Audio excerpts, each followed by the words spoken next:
যেদিকে বলে সেদিকে দৌড়া। আগে আমাদের সমাজে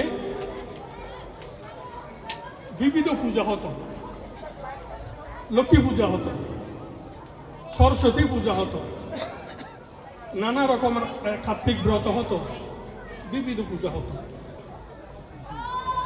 সেগুলো আমাদের ভান্তারা, প্রাচীন ভান্তারা পরিবর্তন করতে গিয়ে তারা কিছু মাধ্যম ব্যবহার করেছিলেন। যেমন লক্ষ্মী পূজাকে বন্ধ করতে গিয়ে শিবলী পূজাকে প্রবর্তন করেছিলেন, শুরু করেছিলেন।